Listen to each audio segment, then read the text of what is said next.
Olá, como vai? Meu nome é Luiz Fernando e eu sou pastor aqui em Belo Horizonte, da Igreja Batista da Aliança, no bairro Caiçara. Eu queria continuar falando sobre as marcas de uma igreja doente e queria abordar 3 pontos finais. O primeiro é sobre a questão do pragmatismo ser mais importante que a palavra de Deus. Nós somos assaltados pelo pragmatismo.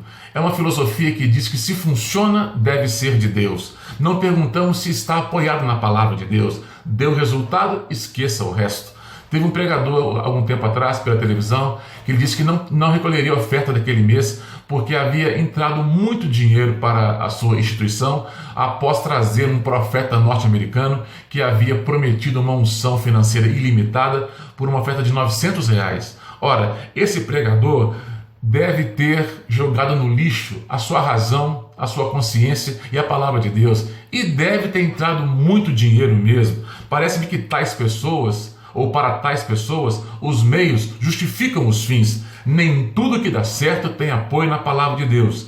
Temos um exemplo dramático disso no Antigo Testamento, quando Moisés sobe ao monte para receber as tábuas da lei e o povo fica embaixo. Então eles fazem um bezerro de ouro. Aquele bezerro de ouro serviu para não dispersar o povo, mas ao mesmo tempo corrompeu a comunhão com Deus e os princípios da palavra de Deus. Sim, um alvo foi alcançado, a não dispersão, à custa de sacrificar a comunhão com Deus. O pragmatismo sacrifica a palavra de Deus no altar do erro e do oportunismo.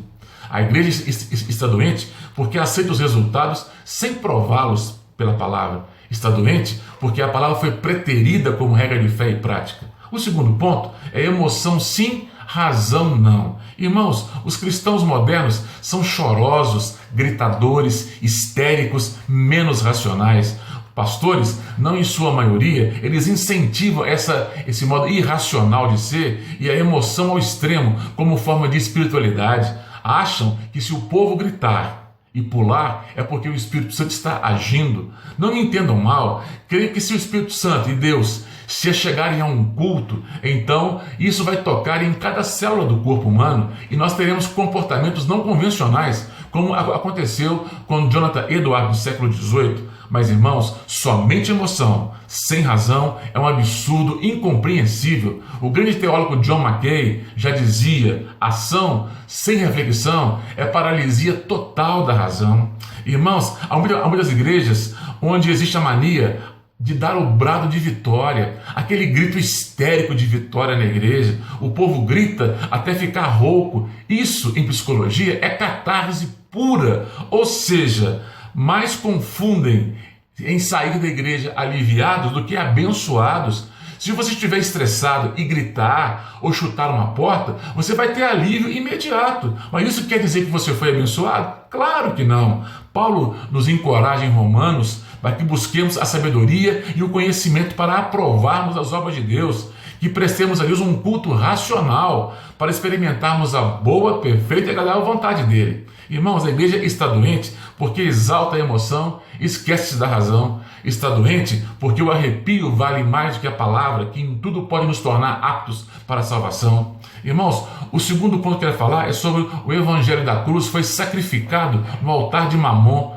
Não temos que ser expertos em economia e finanças para identificarmos a crise que a igreja vive. O nosso país, desde o final do governo Lula, vem enfrentando uma crise quase que irreversível, e temos visto o desemprego lá em cima, as pessoas endividadas, até os aposentados, e isso leva à abertura, assim, de um modo absurdo, de casas lotéricas, então, na verdade, jogos de azar, bingos eletrônicos e proibidos, irmãos, e até de igrejas, porque atraem os pobres com promessa de enriquecê-los rapidamente. As loterias e congêneres, elas são boas, por quê? Porque a facilidade da aposta. E a igreja, porque tem muito pregador sem escrúpulo, prometendo que Deus vai abrir uma enxurrada de dinheiro para as pessoas a troco de quase nada. Isso implica o que para a gente? Que esse tipo de coisa acontece no nosso meio, sim. Em muitos lugares, o evangelho da cruz foi substituído pelo da prosperidade, que gera ganância, barganha, materialismo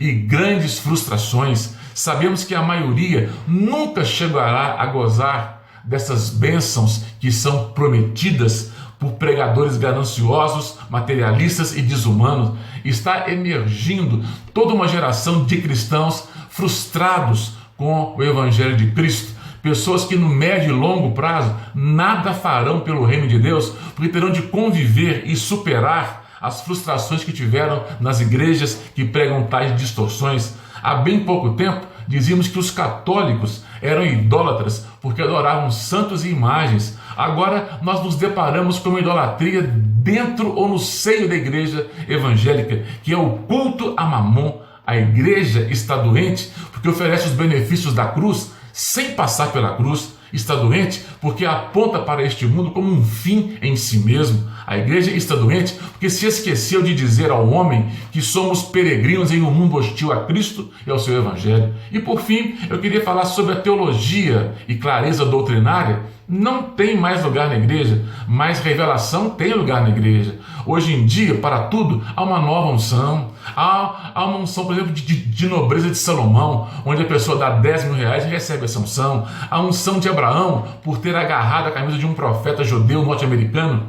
Unção de Esther, unção do leão de Judá, unção de Davi, unção apostólica e por aí vai. Nunca vi tanta sandice, besterol no meio cristão. O pior é as pessoas acreditarem que isso é verdade, sacrificam suas competências mentais em nome de uma espiritualidade doentia e insana, visões proféticas, atos proféticos. Tudo isso mostra o vazio interior de pregadores confusos e desequilibrados. Os cristãos acham que qualquer pessoa que fala em nome de Deus ou se diz pastor merece crédito. Estamos vivendo um momento onde milhares de pastores autocomissionados e mesmo consagrados a rodo falam em nome de Deus, como não possuem formação mental, teológica e mesmo secular consistente. São pessoas que buscam até diplomas que são vendidos, eles compram tais diplomas, então, de um modo desonesto, falam sobre revelações e visões que nunca tiveram, usando a palavra como um manual manipulável e manipulador das massas. As massas evangélicas foram cooptadas por um certo triunfalismo, certo utilitarismo e mesmo um hedonismo, onde mais vale a sensação prazerosa e imediata.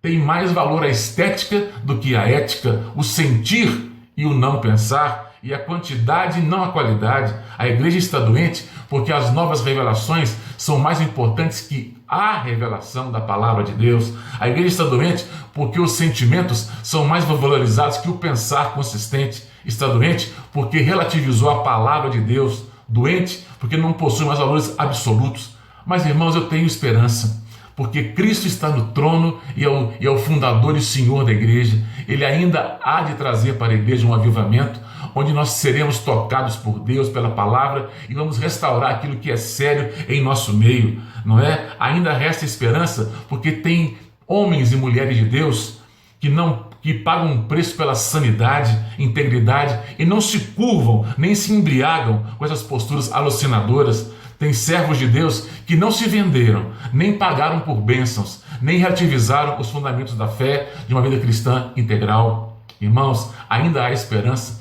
eu creio nisso. Se você está em Belo Horizonte e quiser nos visitar, será um prazer recebê-lo. Nós temos culto de estudo bíblico às terças-feiras às 20 horas e domingo temos o culto de celebração da palavra às 19 horas. Estamos na Rua Ártica 220, no bairro Caiçara, em Belo Horizonte. Deus abençoe você, a sua família, e que lhe dê muita paz e equilíbrio, e que possamos estar centrados na palavra de Deus. Até uma próxima oportunidade, em nome de Jesus.